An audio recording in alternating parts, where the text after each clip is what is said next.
તમે ચૂંટાયેલા તમારા વિસ્તારના નગરસેવકોને જુઓ, જે જનરલ સભામાં તમારા વિસ્તારની સેવા અને સમસ્યાની વિચારણાને બદલે મોબાઈલમાં મસ્ત રહે છે. જેમ કે રામ રાજ્ય અને પ્રજા સુખી તેવું સાબિત થાય છે. ભાવનગરના દરેક વિસ્તારના વિકાસ કરવા માટે ભાવેણાવાસીઓ પોતાના વિસ્તારમાંથી નગરસેવકોને મત આપીને ચૂંટે છે કે જેના કારણે દરેક કામ સમયસર અને વ્યવસ્થિત જવાબદારીપૂર્વક થાય. પણ આપણા આ વિસ્તારના નગરસેવકોને જુઓ, જે મોબાઈલમાં મથી રહ્યા છે જનરલ સભામાં. તે શું વિકાસના કાર્યોની ચર્ચા કરશે, તે શું સમસ્યાનો ઉકેલ લાવશે? જુઓ, તે તો એસીમાં બેસીને મસ્ત મજાના મોબાઈલમાં મસ્ત બની ગયા છે. આ છે આપણા ચૂંટેલા નગરસેવકો.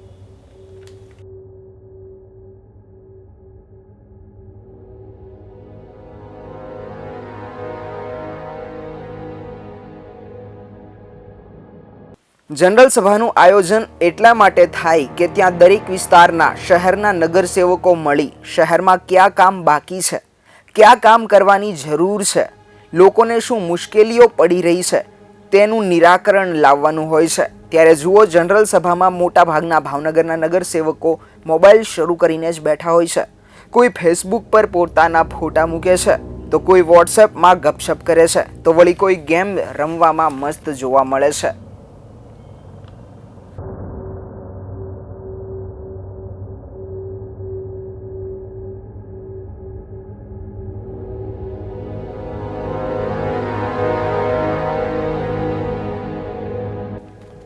થોડા જ સમયમાં વિધાનસભાની ચૂંટણી નજીક આવી રહી છે, એટલે હવે સત્તાધીશો નવા ખાતમુહૂર્ત કરી પ્રજાને ચોકલેટ આપવામાં મશગુલ છે.